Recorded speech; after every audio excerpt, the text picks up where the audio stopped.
Food. Food. Yummy.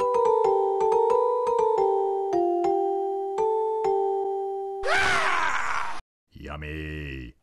Well, just like I begin every episode, I'm Andy, and this is Menu from Mars. Menu from Mars is a play on words. Obviously, men are from Mars, women are from Venus, so this is a cooking show for men, but not exclusively for men. It's just me actually in my kitchen screwing around. No, I have no formal training as a chef. I was a baker in another life for maybe a couple of years. But other than that, no, I have absolutely no formal training. That is an excellent point. What do you mean they can't hear your question that I should elaborate? I think that's up to the guys in editing to make sure everybody knows the questions you've asked me. I just enjoy good food and cooking. I spent a lot of time on the computer, doing work, sitting on my ass all day long, just staring at a screen, monotonous, mundane, same thing over and over again, and cooking provided me a release to be able to be creative and really I just like to eat. Again, I have no formal training. Anybody who listens to me should really be brought out back and hit with a brick, in fact. This whole thing is really just a way for me to have fun and be creative.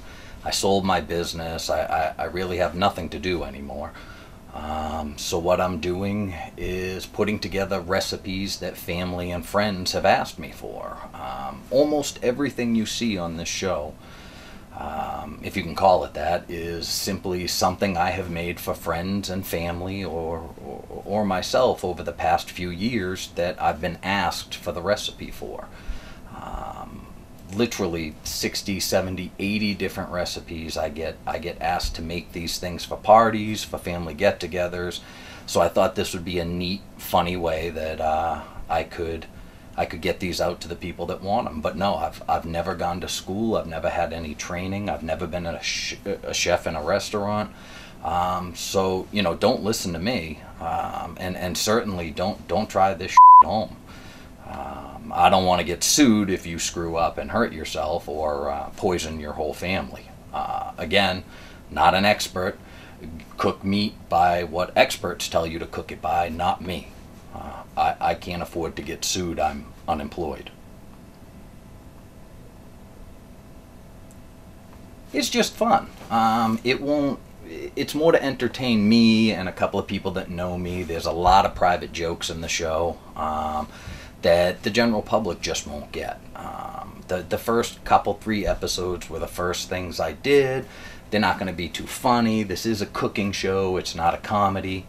And I'm just having fun. And this is for a small select group of people that may find it entertaining as well. Most people will probably think that I should be wearing a hockey helmet or somebody hit me really hard in the head with a bat. I don't know. The point of this, again, is just to have fun. No formal training. It's just fun for me.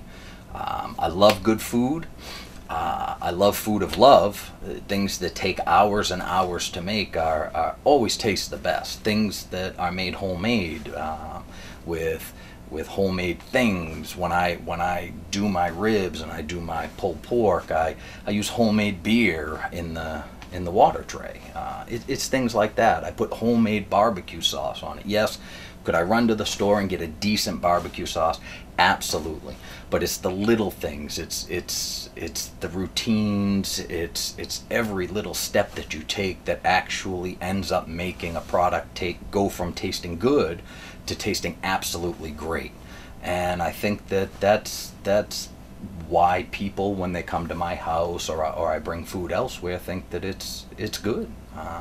Is because it's not just store-bought. It's not bought in the deli or the bakery, or, you know, stopped off at a restaurant that buys all their stuff from a bulk, you know, warehouse store and then reheats it and sells it to you for $16, $18, $20. This is real made-at-home stuff that I think everybody given the choice wants something homemade. Absolutely, I can be serious. I would tell people that want to try this stuff at home to go right ahead, but, you know, don't listen to me on any of the things like how done your meat should be. I'm telling you where I like things and where I eat things, not what, you know, the government or the governing bodies say things should be cooked to or prepared at. So as long as you don't mind a little salmonella or E. coli or, you know, Montezuma's Revenge, then absolutely do my recipes. Otherwise, you know, I hope it's an enjoyable experience. No, I won't take off the hat. What? This interview's